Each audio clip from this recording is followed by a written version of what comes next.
So if China really wants to get on top and stay on top, they're going to need to continue this this benchmarking of rare earth material supply, as well as production of those devices. As we, I don't know. I mean, if it comes down to it, as we move away from a petroleum reliant energy source and move to some of these green sources of energy that we're so promoting, then whoever supplies these other materials that are so costly to the ground as far as pollution is going to take the cake. It's an interesting topic, to be sure, and it very much remains to be seen if China has the chops to do it.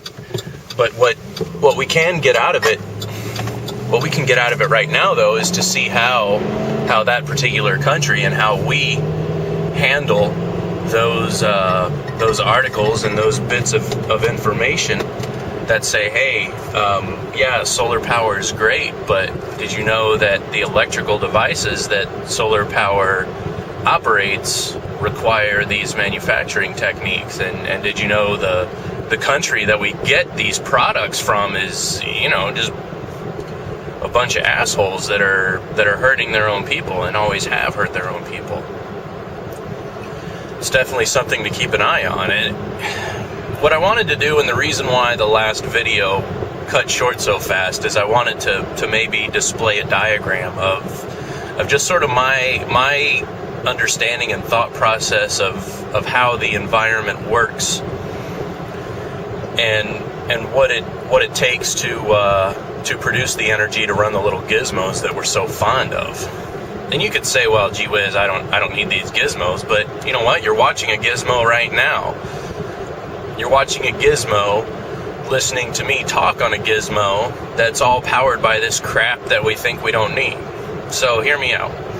Imagine this road is the natural process of the Earth and the universe. Mother Earth in balance. And if we live within this Earth, what the Earth provides is all that we consume. We don't go to the efforts to dig too deep into the ground. It's merely what the Earth produces on the surface.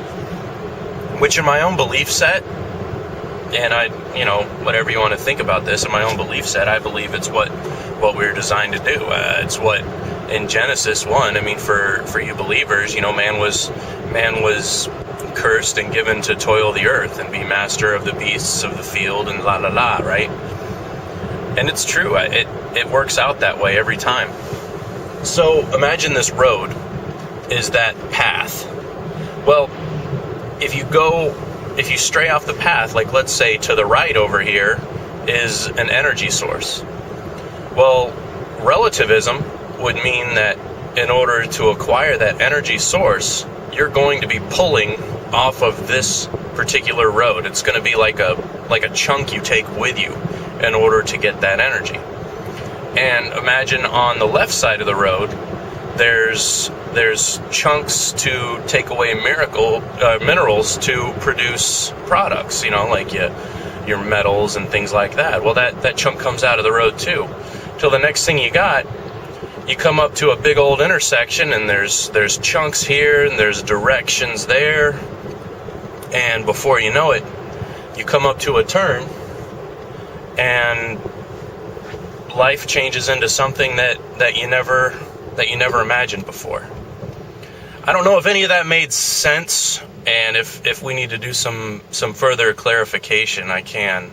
But that's just kind of the way my thought process works on it. I'm not trying to be some kind of a hippie, stating that, well, we need to have a matriarchal and only what Mother Earth provides, and we need to eat dirt and live in a hole in the ground. I'm not saying that. What I'm saying is, when you take chunks off of this highway that we're built to exist on, be it either through creation or, if you believe evolution, still we're evolved to run within these lines, then you need to have expectations of what happens to that highway. There's going to be potholes created. There's going to be chunks missing that used to be there. And we're going to hit them sons of bitches hard. Where do we go from there? I don't know. But there's definitely power in information. And as we take a turn and things are going to inevitably change, be aware of how whatever the new technology is, the new solution, look at all angles of it, because that new solution may just come at a cost of another problem. All video responses and comments are open.